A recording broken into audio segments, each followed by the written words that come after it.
children, this lesson is an art lesson for every child in the school from grade 1 all the way up to grade 7.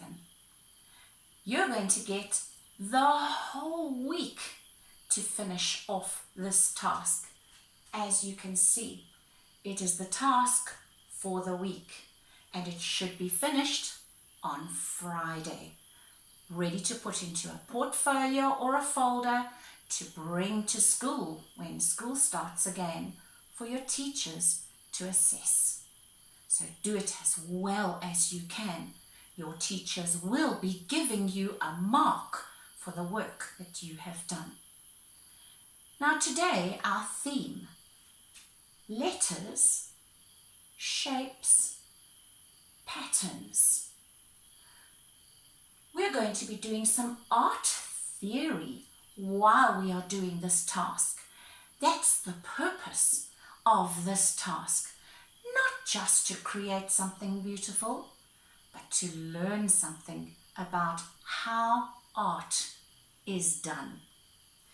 We're going to be learning about foreground, which means the important part, the subject of the picture. We're going to learn background, which means the colouring in behind the picture. While it might not seem important, it is very important, and I will explain that to you. We're going to be learning about shapes in the art that we do. We're going to be learning about the lines that we use when we do art. We're also going to be learning about colour. We're going to be learning about contrasting colours, opposite colours, as well as similar colours, colours that are the same. And each type of colour has a different purpose in art lessons. What we're going to be doing today is we're going to be creating a poster using the letters, all the letters of our first name. Only our first name. How are we going to do it? We're going to take a piece of Mum's A4 printing paper. Mum won't mind you using 1 or 2 pieces. Don't keep restarting, otherwise you're going to get bored. You're going to need a black marker as well, because the black marker is going to help this to stand out, as you see in these pictures here. With your A4 piece of paper, you can use it landscape, or you can turn it over and use it portrait. If you've got a short name, you will put it in this direction because your name will fit easily across the page. But if you've got a long name, and some of you have, then you will turn this page around and you will want to put your name across the page from one end to the other. But how do we make sure that our name spreads out equally across the page? If we just start writing, we're going to maybe make it too short, or run out of space at the end, or start too small and have to write really big to fill the space at the end. So before we start, we have to do just a couple of very simple things. We have to take our page and fold it in half in that direction and create a fold line. We have to then fold it again to create a second fold line. Now, why are we doing that? Because when we open our sheet up again, you will see the lines on the page. They are going to help you to write your name properly on this page. Here, where the 2 lines cross, is the middle. So, to make sure your name is balanced equally on the left and on the right, you're going to find the middle of your name.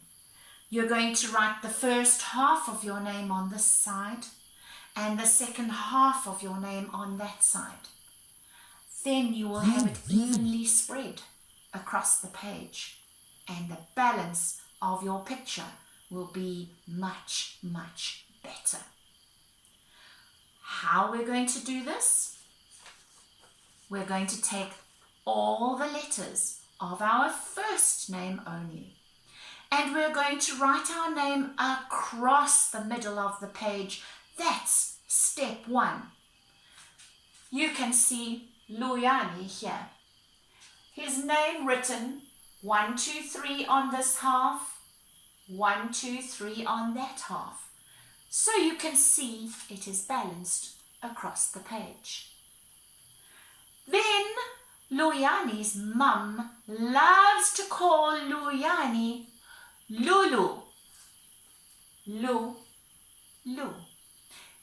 The same letters as we have here, but in a different place, in a different position, and in different types of lettering. So you see the lines of this writing differ. They are hard and strong and straight. This writing here, the lines are softer and more flowing.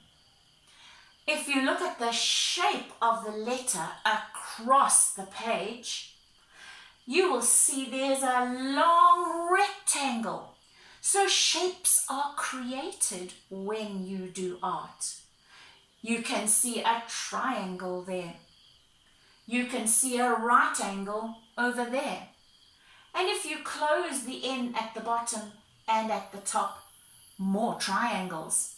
So geometric shapes are very much in evidence on your piece of art. And writing is full of geometric designs and full of geometric shapes. But we're not going to stop there. We've got to fill up our page in the most interesting way with those letters of our name. And we can write them as many times as we feel we need to. Let's look at Ewan, E-W-A-N, written across the middle of the page, 1, 2, then the middle, 1, 2, and the other side. But have a look at how he wrote his name there. He wrote his name in that direction there. He wrote his name in all different directions over there. And he wrote E-W-A-N using very soft and flowing curving lines to contrast with these very strong, difficult, hard lines, to make the opposites, to make it interesting, to make it creative, to make it like a design. And we are repeating the letters to make our repeating patterns. So we have letters, we have our shapes, we have our patterns. Let's look at some of this that I was talking about earlier. The foreground. Let's look at this over here. The foreground is the letters that are written on the poster. The background is all the space going on behind those letters. So the foreground stands out.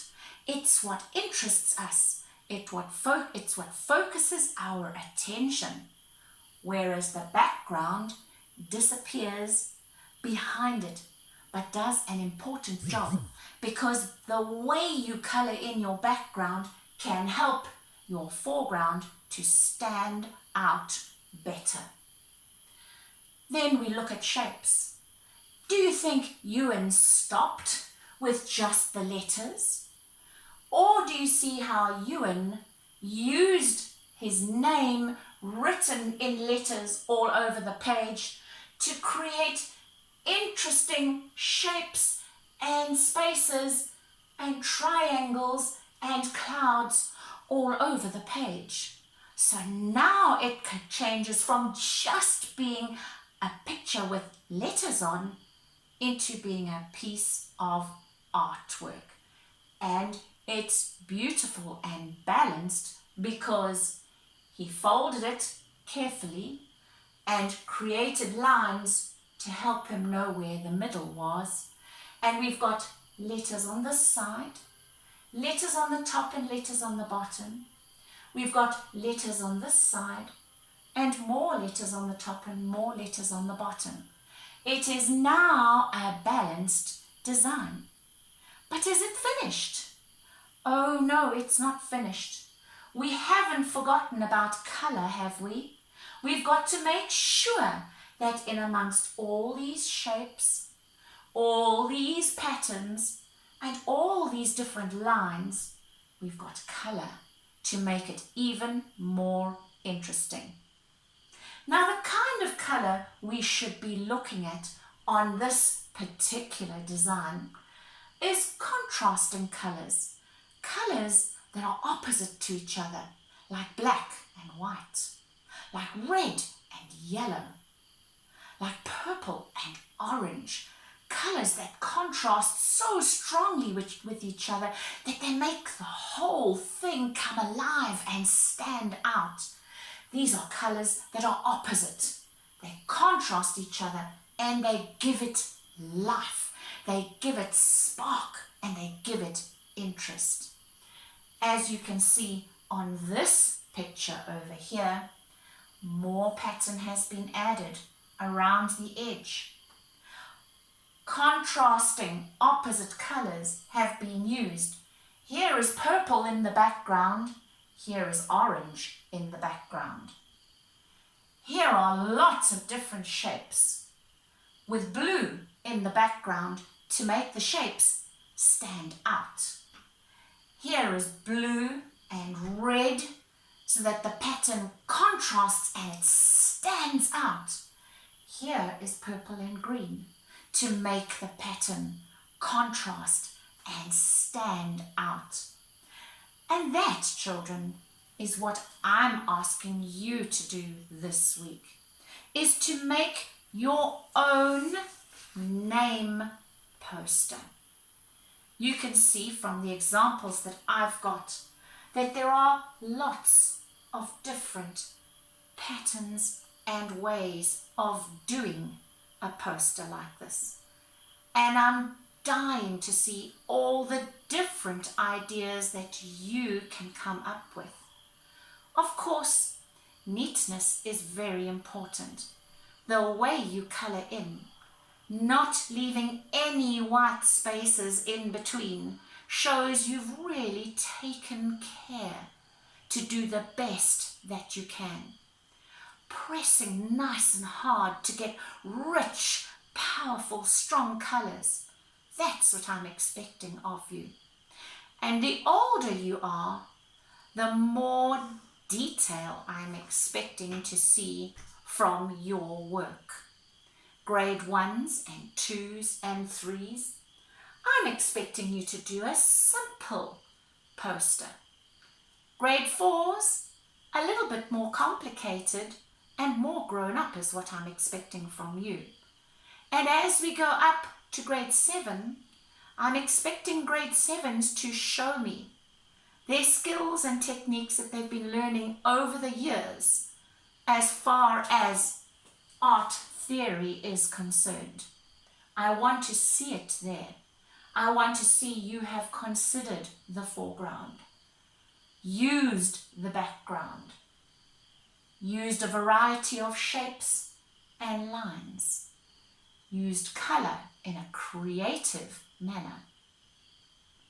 The younger children, now that you know about these things and how important they are, try to remember them when you are doing your design. Try balancing your design when you've folded your sheet. You should see the letters are spread out in a well-balanced manner across the whole page. Try different types of letters. Try different ways of grouping the letters. Big letters, small letters, the whole name compared to that whole name. Lots of different things that you can do, but I want you to do the very best that you are able to do. Now do this work when you are finished your schoolwork for the day. This should be work that you are doing to calm you down, to help you to activate another part of your brain that isn't the maths brain and isn't the language brain. It's the creative and the colourful, the peaceful, the brain that notices beauty and shape and pattern and design and loves and appreciates that beauty. Use your brain in a different way to help you to relax after your hard day's work. You've got lots of time to get this done. I'm looking forward to seeing some really beautiful pieces of art. Thank you, children.